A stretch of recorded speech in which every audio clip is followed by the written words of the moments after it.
तो कैसे हैं साथियों आप सब। तो आज आप लोगों का स्वागत है। नमस्कार भाइयों, आज आप लोगों का स्वागत है लेक्चर नंबर 8 इलेक्ट्रोकेमिस्ट्री की। ठीक है। तो लेक्चर नंबर 7 में दरअसल के हम इलेक्ट्रोकेमिकल सीरीज देख चुके थे। इलेक्ट्रोकेमिकल सीरीज इतना अच्छे ट्रिक के साथ आपको बताया थे, आप उसको देखिएगा जरूर। और जरूर सर्च करिए यूट्यूब पे electrochemistry zero lecture number 7 by Vishal Chaurasia chem education, जो भी डालेंगे आ जाएगा। और उसमें आपको ट्रिक मिलेगा इलेक्ट्रोकेमिकल सीरीज का, बहुत जानदार ट्रिक है, आप उसको देखिएगा जरूर। और लेक्चर नंबर 8 में देखिए हम पढ़ेंगे इलेक्ट्रोलिसिस। क्या पढ़ेंगे? इलेक्ट्रोलिसिस। देखे जाते हैं अगला हेडिंग क्या है हमारा, इलेक्ट्रोलिसिस।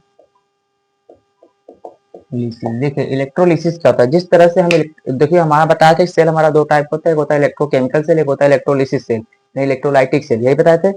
तो देखिए इलेक्ट्रोलिसिस में होता क्या है, जिस तरह से गैल्वेनिक सेल हम पढ़े थे किसमें, इलेक्ट्रोकेमिकल वाले में, उसमें आपका डायनियल सेल का पढ़े थे एग्जांपल, दो हाफ सेल होता है, उसमें अलग अलग कंपार्टमेंट में अलग अलग क्या होते हैं, इलेक्ट्रोड होते हैं। लेकिन इसमें क्या होता है, इसमें आपका एक ही सेल होगा। देखिए ध्यान से, इसमें आपका एक ही सेल होगा। ठीक है। और इसमें आपके इलेक्ट्रोलिटिक सोल्यूशन भरे होंगे, और इसी इलेक्ट्रोलिटिक सोल्यूशन में इसमें आपको क्या भरे होंगे भैया, दो इसमें क्या भरे होंगे, इलेक्ट्रॉड। यानी दो इलेक्ट्रॉड एक ही कंपार्टमेंट में होंगे। और दोनों इलेक्ट्रॉड किससे कनेक्टेड होंगे भैया, दोनों इलेक्ट्रॉड कनेक्टेड होंगे किससे, एक जहाँ पे वोल्टामीटर, यानी इसको बोलेंगे आउटर सर्किट, इसको बोलेंगे इनर सर्किट, इससे कनेक्ट होते हैं। और मान लीजिए इसमें सोल्यूशन भरा है, मान लीजिए कॉपर क्लोराइड का। किसका भरा है? कॉपर क्लोराइड का। आपको पता है कि इसमें एक ही कंपार्टमेंट में दोनों होगा, एनोड भी होगा और कैथोड भी, यानी ऑक्सीडेशन भी होगा और रिडक्शन भी होगा। जिस तरह से गैल्वेनिक सेल और इसके पहले गैल्वेनिक से डैनी सेल पढ़े तो उसमें क्या क्या था, अलग अलग था। लेकिन इसमें क्या होगा, एक ही कंपार्टमेंट में यानी एक ही सेल में क्या होंगे, दोनों इलेक्ट्रॉन होंगे। ठीक है। अब देखिए जो आपका कॉपर होगा, कॉपर क्या करेगा, कॉपर प्लस टू के दो इलेक्ट्रॉन खाएगा, क्योंकि कॉपर के पास दो चार्ज होता है, इसलिए कॉपर के ऊपर कितना चार्ज होता है, दो होता है चार्ज, इसलिए दो इलेक्ट्रॉन खा के अपने किस में कन्वर्ट हो जाएगा, कॉपर सॉलिड में कन्वर्ट हो जाएगा। और क्लोरीन क्या करेगा, क्लोरीन माइनस अपने आप को, क्लोरीन क्या करेगा, Cl यहाँ पे क्या करेगा, सॉलिड में बनाएगा, प्लस इलेक्ट्रॉन क्या करेगा, एक निकाल देगा। यानी बोलेंगे अगर चार्ज प्लस टू से जीरो में जा रहा है तो बोलेंगे कैसा है, रिडक्शन प्रोसेस है। कैसा प्रोसेस है, रिडक्शन प्रोसेस है। और इसी को क्या बोलेंगे, इसी को बोलते हैं कैथोड। ऐसे बता चुके थे, इसको जल्दी सॉल्व कर रहे हैं। और इसको हम क्या बोलेंगे भैया, इसको बोलते हैं क्या, ये वो आपका कौन सा प्रोसेस है, इसको बोल रहे हैं ऑक्सीडेशन प्रोसेस। क्या बोलेंगे, ऑक्सीडेशन प्रोसेस। और इसी को क्या बोलते हैं, एनोड। आई थिंक ये आपको क्लियर हो गया होगा। तो ध्यान समझिए दोनों में अंतर क्या है, गैल्वेनिक सेल जो पहले पढ़ चुके हैं और इलेक्ट्रोलिसिस यानी इलेक्ट्रोलिटिक सेल में अंतर क्या होता है। देखिए गैल्वेनिक सेल में जो होता है, यहाँ लिख दे रहे हैं, गैल्वेनिक सेल और इलेक्ट्रोलाइटिक सेल, इन दोनों में अंतर क्या होता है, इन दोनों में अंतर ये होता है भैया, इसमें जो आपका एनोड होता है, इसमें जो आपका एनोड होता है वो निगेटिव होता है। क्या होता है, निगेटिव होता है। और इसमें एनोड कैसा होता है, इसमें एनोड आपका होता है पॉजिटिव। क्लियर हुआ। इसमें कैथोड कैसा होता है, इसमें कैथोड आपका होता है पॉजिटिव। और इसमें एनोड का, इसमें कैथोड कैसा होता है, निगेटिव होता है। क्या इतना क्लियर हुआ, इतना क्लियर हुआ। एक चीज और कि गिब्स फ्री एनर्जी बताया था डेल्टा जी। डेल्टा जी इसमें क्या होगा, जीरो भी हो सकता है और निगेटिव हो सकता है, लेकिन इसमें डेल्टा जी क्या होगा, हमेशा पॉजिटिव होगा। पॉजिटिव का मतलब आपको बताया था गैल्वेनिक सेल हमारा कैसा होता है, स्पॉन्टेनियस सेल होता है। ये कैसा होता है, नॉन स्पॉन्टेनियस, ये बताए थे, नहीं उल्टा हो गया, ये नॉन स्पॉन्टेनियस में कहता होगा स्पॉन्टेनियस होता है। ये तो होता है गैल्वेनिक और इलेक्ट्रोकेमिकल सीरीज में इलेक्ट्रोलिटिक सेल में अंतर होता है। क्लियर हुआ। तो इसमें दोनों कंपार्टमेंट होते हैं, इसमें इलेक्ट्रॉन लगे होते हैं। और इलेक्ट्रॉन क्या करता है भैया, इलेक्ट्रॉन का, इलेक्ट्रॉन जो होता है क्या करता है, इलेक्ट्रॉन को ट्रांसफर करते हैं, ताकि हमारा सेल कैसा हो, चलता रहे। अगर मान लीजिए इसमें इलेक्ट्रॉन, मान लीजिए इलेक्ट्रॉन पे क्या है, इलेक्ट्रॉन ज्यादा है, इलेक्ट्रॉन क्या करेगा, निकालेगा। इलेक्ट्रॉन क्या करेगा, निकालेगा, तो इसमें सोल्यूशन में क्या हो जाएगा, माइनस चार्ज ज्यादा हो जाएगा। जब माइनस ज्यादा हो जाएगा तो प्लस कहां से आएगा, प्लस आपको देगा कौन सा, ये कॉपर प्लस टू क्या करेगा, प्लस देगा। प्लस देके इस पूरे सोल्यूशन को क्या बना देगा, न्यूट्रल बना देगा। यानी सिंपल करने का मतलब है इलेक्ट्रोलिसिस में आपका क्या होता है, इलेक्ट्रोलिसिस में एक ही कंपार्टमेंट होते हैं, एक ही सेल होते हैं, उसमें दो इलेक्ट्रॉन लगे होते हैं, दोनों इलेक्ट्रॉन एक तरह मिलकर अपन काम करते हैं, जिससे हमारा सेल क्या करे, चलता रहे। ये तो हमारा होगा इलेक्ट्रोलिसिस के बारे में। ठीक है। अब नेक्स्ट हेडिंग आपका है, इसको डस्ट कर रहे हैं तो नोट कर लीजिएगा। नेक्स्ट हेडिंग हमारा है फैराडेस लॉ। क्या है, फैराडे लॉ। अब देखिए हमारा हेडिंग क्या है, फैराडे लॉ। देखिए क्या है, फैराडे लॉ।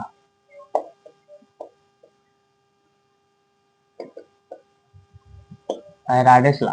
अब देखिए फैराडे ने क्या किया, फैराडे साइंटिस्ट ने इन्होंने अपने नाम पे दो लॉ दिए, क्या दिए, दो लॉ दिए। और इन्होंने पहले लॉ का बोला गया फैराडे फर्स्ट लॉ, क्या बोले इन्होंने, फैराडे फर्स्ट लॉ।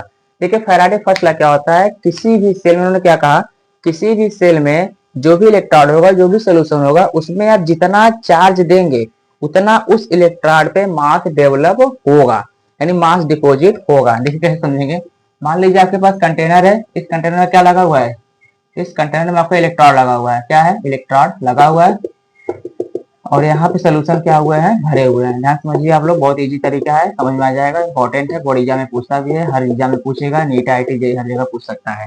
ठीक है, देखिए क्या होगा कि यहाँ पे आपके क्या लगे हुए हैं भैया, कोई सोल्यूशन दिया है, उसमें इलेक्ट्रॉन भरे हुए हैं। ठीक है, अब देखिए क्या कहा जाता है कि इसमें आप जितना चार्ज देंगे, इसमें जितना चार्ज देंगे, चार्ज कहाँ से आएगा, ये जो सोल्यूशन भरा हुआ है, क्या है, सोल्यूशन भरा हुआ है, सोल्यूशन मान लीजिए किसका है, जिंक सल्फेट का है, किसका है, जिंक सल्फेट का मान लीजिए, तो जिंक सल्फेट में जिंक पे ऊपर प्लस चार्ज होता है, +2 वाला, वो कहाँ से आएगा, मान लीजिए इसमें चार्ज ज्यादा देंगे और इसमें ऊपर से हम चार्ज और दे रहे हैं, जितना चार्ज देंगे वो सॉलिड के रूप में बन के उतना इलेक्ट्रॉन पे जाके क्या होगा, उतना मास उसका डिपोजिट होगा, मास जमेगा। तो फैराडे फर्स्ट लॉ डायरेक्ट बोले थे कि जितना भी आप चार्ज देंगे वो किसके प्रोपोर्शनल होगा, उतना उसमें जितना आप वर्क करेंगे, यानी जितना जो भी आप वर्क कर रहे हैं वो भी क्या होगा, वेट, डब्ल्यू क्या होता है, वेट। यानी इसको लिखिए, ध्यान समझिए, इसको इस तरह से लिख रहे हैं कि जितना आप मास डिपोजिट होगा उतना आप क्या करेंगे, चार्ज देंगे। क्यों, यहाँ पे क्या है, चार्ज, डब्ल्यू क्या है, वेट, यानी जितना ज्यादा वेट उतना ज्यादा चार्ज, जितना ज्यादा चार्ज उतना ज्यादा वेट। यहाँ पे हुप हुप हुप चार्ज दिए और वहां से हुप हुप हुप क्या हो गया, मास डिपोजिट हो गया। किस पे मास डिपोजिट होता है, इस इलेक्ट्रॉन पे। क्लियर हुआ। और जब प्रोपोर्शनल चार्ज हटाते हैं भैया, आपको सबको पता है कि यहाँ पे एक कोई कांस्टेंट, जिसको क्या बोलेंगे, कांस्टेंट क्या होता है, जेड क्यू। जेड क्या है, जेड को बोलते हैं इलेक्ट्रोकेमिकल कांस्टेंट, अभी आगे बताएंगे। और आपको पता है भैया जेड यहाँ पे क्यू बराबर क्या होता है, क्लास 12 से पढ़ेंगे आप, क्यू बराबर होता है आई टी। क्यू यहाँ पे चार्ज है, चार्ज क्या होता है, करंट इंटू टाइम, तो लिख सकते हैं जेड इंटू आई इंटू टी। क्लियर हुआ। ये तो मान लीजिए आपका क्या हो गया, फार्मूला बन गया। फार्मूला कैसा बना, डब्ल्यू बराबर जेड इंटू आई टी। और जैसा कि आपको पता है डब्ल्यू को क्या बोल रहे हैं, डब्ल्यू को बोलेंगे वेट या बोलेंगे मास, यानी भार यानी द्रव्यमान, और क्यू को बोलेंगे चार्ज, और आई को बोलेंगे करेंट, और टी को बोलेंगे टाइम। क्लियर हुआ। और जेड को बोलेंगे इलेक्ट्रो केमिकल कांस्टेंट। क्लियर हुआ। यानी इलेक्ट्रोकेमिकल नियतांक बोलेंगे, वैद्युत रासायनिक नियतांक बोलेंगे, इलेक्ट्रोकेमिकल कांस्टेंट बोलेंगे। डब्ल्यू बराबर होता है जेड आई टी। ये आपका बहुत अच्छा फॉर्मूला है। और कभी कभार क्या होता है, जेड की वैल्यू डायरेक्ट दे देता है क्वेश्चन, जिससे वो सॉल्व हो जाए। कभी कभार जेड का वैल्यू नहीं देगा तो आपको निकालना पड़ेगा। और जेड की वैल्यू कैसे निकालते हैं, जेड का फॉर्मूला क्या होता है, जेड बराबर होता है इक्वी वैलेंट वेट बटा फैराडे कांस्टेंट। एफ को बोलते हैं फैराडे, एफ को क्या बोलेंगे, फैराडे। आपको पता है भैया, बता चुके हैं फैराडे के बारे में, Faraday constant. Faraday constant value कितना, एक फैराडे बराबर होता है 96,500 कूलाम, कितना चार्ज होता है। क्लियर हुआ। जेड क्या होता है, इक्विवेलेंट वेट अपॉन फैराडे। और इक्विवेलेंट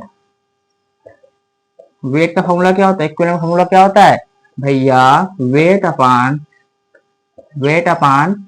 क्या बोलेंगे, एन फैक्टर। ये तो आपका हो गया फॉर्मूला। अगर उसके आगे फॉर्मूला निकालना चाहे तो कैसे निकालेंगे भैया, फॉर्मूला से आगे निकालना चाहे डब्ल्यू बराबर जेड को लिखेंगे इक्विवेलेंट वेट बटे फैराडे इंटू आई इंटू टी। ये आपका एक फॉर्मूला क्या हुआ और निकल के आ गया। यानी आपको फॉर्मूला सिर्फ एक ही याद करना है, डब्ल्यू बराबर जेड क्यू, और क्यू की जगह जरूरत पड़ेगा तो करंट दिया रहेगा तो लिखेंगे आई इंटू टी, और वहां पर अगर जेड की जगह और कुछ दिया तो equivalent weight upon Faraday into IT रख देंगे, उसका आपका क्वेश्चन सॉल्व हो जाएगा। ठीक है। अब इक्विवेलेंट वेट क्या होता है, वेट अपॉन एन फैक्टर। जैसा कि आपको इक्विवेलेंट वेट के बारे में बता चुके, इक्विवेलेंट वेट क्या होता है, यानी जो भी वेट दिया रहेगा उसका एन फैक्टर कैसे निकालते हैं, एन फैक्टर हर चीज के अलग अलग, इन द सेंस कि मान लीजिए एसिड के लिए जितना हाइड्रोजन होगा उतना उसका एन फैक्टर होगा, साल्ट के लिए टोटल पॉजिटिव चार्ज चाहे टोटल नेगेटिव चार्ज काउंट कर लीजिए, वो भी आपका क्या हो जाएगा, साल्ट का एन फैक्टर हो जाएगा। निकालना बता चुके हैं आप, सर्च लेक्चर नंबर सर्च कर लीजिएगा। ठीक है, बता दीजिएगा कि एन फैक्टर सॉल्व केम एजुकेशन 22 साल 24, उसमें आ जाएगा। क्लियर है। इक्विवेलेंट क्या होता है, वेट अपॉन एन फैक्टर। ये तो हो गया आपका Faraday first law. Faraday first law क्या बताए थे कि किसी भी इलेक्ट्रोलाइटिक सोल्यूशन में जितना ज्यादा आप चार्ज देंगे उतना ज्यादा मास वहां पे डिपॉजिट होगा। मास डिपॉजिट कहाँ होगा, मास डिपॉजिट कहाँ होगा, मास डिपॉजिट होगा यहाँ पे इलेक्ट्रोड पे। भैया इसके इन्होंने क्या बताया, कुछ डायरेक्ट लिख सकते हैं आप लोग। क्या लिखेंगे, यहाँ लिख दे रहा हूँ मैं, total amount deposit, total amount deposit और गैस रिलीज, जितना ज्यादा डिपॉजिट होगा as much more charge given to electrolytic solution. जितना चार्ज आप देंगे, जितना चार्ज आप देंगे उतना ज्यादा मास डिपॉजिट होगा अंदर इलेक्ट्रॉन या उतना गैस रिलीज होगा। क्लियर हुआ सोल्यूशन में। ये तो हो गया आपका फैराडे फर्स्ट लॉ। अब देखिए अगला क्या है, इसको नोट कर लीजिएगा, ठीक है। अगला आपका है Faraday second law. Faraday second law क्या कहा थे, जिस तरह से आपका ये एक सेल में है, फैराडे सेकंड लॉ बोले थे कि इसी तरीके से अगर बहुत सारे सेल, 1 2 3 4 5 6 बहुत सारे सेल अगर सीरीज में लगे हुए हैं, बहुत सारे सेल अगर सीरीज में लगे हुए हैं, तो नंबर ऑफ इक्विवेलेंट वेट हर एक कंपार्टमेंट का बराबर होगा। क्लियर हुआ, नंबर ऑफ इक्विवेलेंट क्या होगा, हर एक का बराबर होगा। यानी उन्होंने क्या बोला था, देखिए इसको आप नोट कर लीजिए, उसको बता रहे हैं। क्लियर हुआ। ऐसे फैराडे फर्स्ट लॉ आपका होगा, total amount of release gas, जितना आप जितना ज्यादा आप चार्ज देंगे उतना ज्यादा यहाँ पे क्या होगा, वेट उस पर डिपॉजिट होगा। क्लियर हुआ। तो देखिए इसमें सिंपल एक ही कहना है, इसको डस्ट कर रहे हैं, अब सेकेंड लॉ बता रहे हैं, इधर का डस्ट कर दे रहे हैं।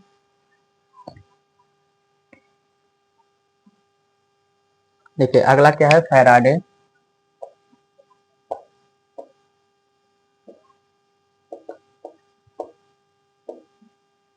Faraday second law. देखिए फैराडे सेकंड लॉ क्या बोला गया था, फैराडे सेकंड लॉ बोला गया था कि अगर नंबर ऑफ सेल अरेंज हैं सीरीज में, देखिए लिख दे रहे हैं, इफ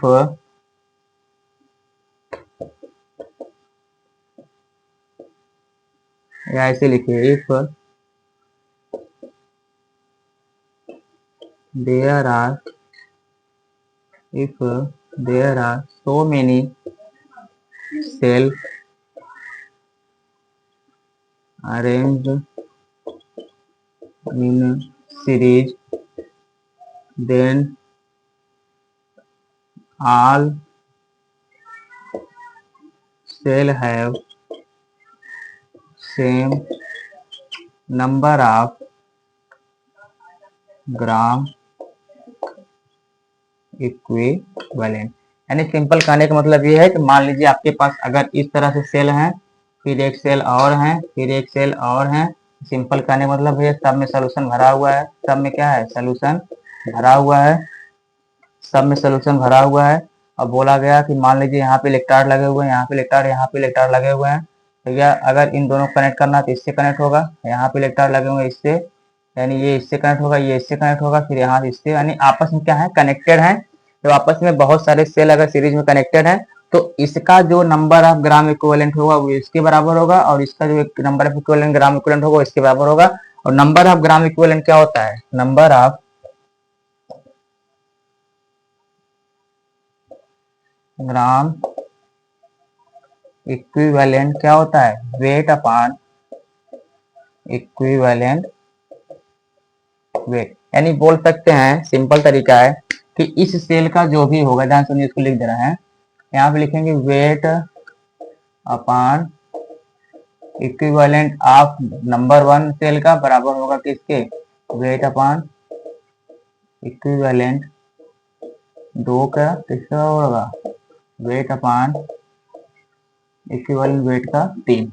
यानी इसका सेल मान लीजिए, इसको नंबर 1 मान रहे, इसको नंबर 2 मान रहे, इसको नंबर 3 मान रहे हैं। देखिए सिंपल है, फैराडे फर्स्ट लॉ क्या बताया था, जितना ज्यादा आप चार्ज देंगे उतना ज्यादा मास डिपॉजिट होगा। ये हो गया फैराडे फर्स्ट लॉ। उन्होंने फार्मूला क्या बताया, W बराबर जेड आई टी, यानी जेड क्यू बताया था। और जेड क्या होता है, equivalent weight upon Faraday constant. Equivalent weight क्या होता है, weight upon number n factor. ये तो हो गया Faraday first law. Faraday second law क्या बताया गया, फैराडे सेकंड लॉ उन्होंने ये बताया था कि अगर बहुत सारे सेल सीरीज में अरेंज हैं, बहुत सारे सेल क्या हैं सीरीज में अरेंज हैं, तो एक का एक का जो नंबर ऑफ ग्राम इक्विवेलेंट होगा वही सबका होगा। यानी नंबर ऑफ ग्राम इक्विवेलेंट इन सबका सीरीज में जो भी सेल लगे हो सबका क्या होगा, आपस में बराबर होगा।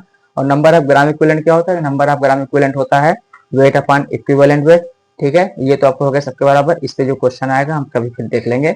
बाकी ये आपका रहा, इसको नोट कर लीजिए एकदम अच्छे तरीके से। ठीक है, ये तो हो गया आपका फैराडे फर्स्ट लॉ। यहीं पे हमारा इलेक्ट्रोकेमिस्ट्री चैप्टर क्या होता है खत्म होता है। एक लास्ट टॉपिक बचा है बैटरी, उसको नेक्स्ट लेक्चर में देख लेंगे। ठीक है, तो आप लोग पढ़ते रहिए। बाकी हमारा इलेक्ट्रोकेमिस्ट्री चैप्टर क्या हुआ, खत्म हुआ।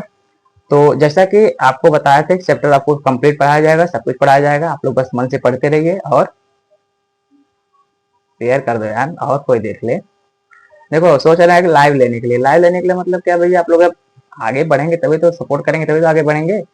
तो देखिए जैसे कि आज यहीं पढ़ाएंगे भैया, कल आपको नेक्स्ट लेक्चर में बाकी सुविधा एकदम प्रोवाइड एकदम अच्छे तरीके से देते रहेंगे। आप लोग पढ़ते रहिए, कहीं पे आपको कोई रुकावट नहीं होनी चाहिए। कोई भी दिक्कत हो भैया, नीचे हमारा इंस्टाग्राम अकाउंट जो भी इसमें लिंक कर दिए हैं, आप उसका संपर्क कर लीजिएगा।